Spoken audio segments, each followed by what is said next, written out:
बस ସେଇ କଥା କହୁଛି ସେ ଯାହା କହନ୍ତି ମାନେ କାଇଁ 25 ବର୍ଷ ହେଲା ଖୋଲି ପାରୁନଥିଲେ? ତାଙ୍କର ଭାରତ ବର୍ଷରେ ଯାହା ସବୁ କହିଛନ୍ତି କରିକି ଦେଖେଇଛନ୍ତି ଆମେ ଦେଖିଛୁ ସବୁ ଦେଖିଲୁ 10 ବର୍ଷ ଭିତରେ ଲୋକେ ବି ଦେଖିଲେ ମୁଁ ସେଇଥିପାଇଁ କହୁଛି ସେ କହିଥିଲେ କି ନାହିଁ ପ୍ରଥମ ପ୍ରଶ୍ନ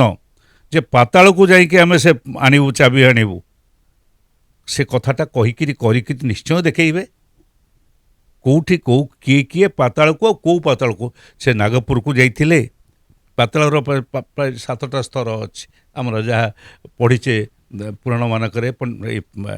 ନୃସିଂହ ପୁରାଣରେ ଏସବୁ ପାତାଳର ବିଭିନ୍ନ ସ୍ତର ସବୁ ରହିଛି ବିଭିନ୍ନ ଜାଗା ଅଛି ସେ କେଉଁ ପାତାଳକୁ ଯାଇଥିଲେ କେଉଁଠୁ ଚାବିକାଠି ପାଇଲେ ସେଇ କରିକି ଦେଖିବା ପାଇଁ ତ କହୁଛୁ ମାନେ ସେମାନେ କହିଥିଲେ ଖୋଲିବୁ ସେ ପାତାଳ ସେ ଚାବିକାଠି ଆଣି ଖୋଲିବୁ ପାତାଳରେ ଚାବିକାଠି ଥିଲେ ବି ଆଣିକିରି ଖୋଲିବୁ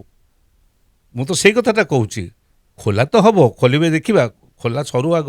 ଖୋଲା ସରିଲା ପରେ ତାଙ୍କ ପାଖରେ ଯେଉଁ ଡୁପ୍ଲିକେଟ୍ ଚାବି ଅଛି ବୋଲିକରି କୁହାଯାଉଛି ସେ ଡୁପ୍ଲିକେଟ୍ ଚାବିରେ ଆଗ ଖୋଲନ୍ତୁ ନ ଖୋଲି ପାଇଲେ କହିବେ ଭାଙ୍ଗିକିରି ଖୋଲିବେ ବୋଲି କହୁଛନ୍ତି ଯାହା କରିକିରି ଖୋଲନ୍ତୁ ଖୋଲିଲା ପରେ ସେ କଥା କୁହାଯିବ ନା ଆଉ ଆଜି ଖୋଲି ପାରୁନଥିଲା କେଉଁଟାରେ ବିଜେଡି କାହିଁ ଖୋଲି ପାରୁନଥିଲା କୋର୍ଟର ମୁଁ କହିପାରିବିନି ତାଙ୍କୁ ପଚାରିଲେ ହେବ ତାଙ୍କର କାହିଁକି ଖୋଲୁ ନଥିଲେ ଇଏ ନିଜ ଉପରକୁ ସେ ବଦନାମ କାହିଁକି ନିଜେ ନେଲେ ମୁଁ ଜାଣିନାହିଁ ମୁଁ କହିପାରିବିନି ଖୋଲି ସବୁ ସୁରକ୍ଷିତ ଥିବ ତ ସେ କଥା ଆମେ କହିପାରିବେ ନା ନ ଖୋଲିବା ପର୍ଯ୍ୟନ୍ତ କ'ଣ କ'ଣ ଥିଲା ତାର ତାଲିକା ଅନେକ ଭାବରେ ଅଛି ସେ ତାଲିକାରୁ ଗୋଟେ ତାଲିକା ମଧ୍ୟ ମୁଁ ଗୋଟେ କୌଣସି ସୂତ୍ରରୁ ସେ ସମୟରେ ପାଇଛି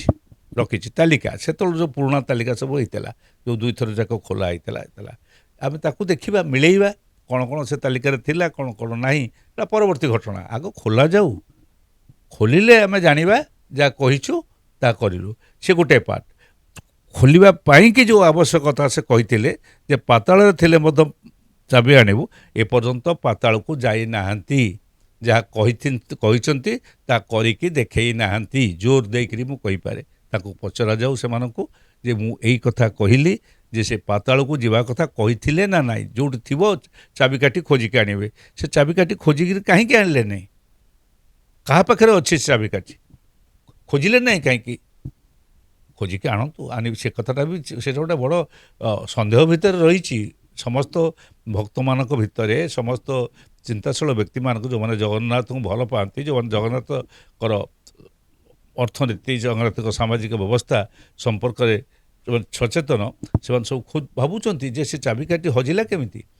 ଏବଂ ସେ ଚାବିକାଠି ରାଜା ମହାରାଜ ଆମର କହିଛନ୍ତି ଯେ କେଉଁଠି ରହେ ଏବଂ ଗୋଟିକିଆ ଚାବି ଯେଉଁଟା ପଥର ଭିତର କାଠିଟା ସେ କେମିତି ଗୋଟିଏ ଲୋକଙ୍କ ପାଖରେ ରହେ ଟ୍ରେଜେରୀରେ ରହେ ମାଜିଷ୍ଟ୍ରେଟ୍ ପାଖରେ ଡିଷ୍ଟ୍ରିକ୍ଟ ମାଜିଷ୍ଟ୍ରେଟ୍ ପାଖରେ ତାକୁ ଧରିକିରି ଆଣନ୍ତୁ ଚାବିକାଠିଟା ବାହାର କରନ୍ତୁ ଏବଂ ଚାବିକାଠି ନ ବାହାର କରିକି ଯଦି ଖୋଲିଲେ ଭଲ କଥା ଯେଉଁପରି ଘରେ ଖୋଲିବେ କିନ୍ତୁ ସ୍ପଷ୍ଟ କହିବା ଉଚିତ ସବୁ କଥା ଗୁଡ଼ିକ ଲୋକଙ୍କ ପାଖକୁ ଲୋକଙ୍କ ସାମ୍ନାକୁ ଯିବା ଦରକାର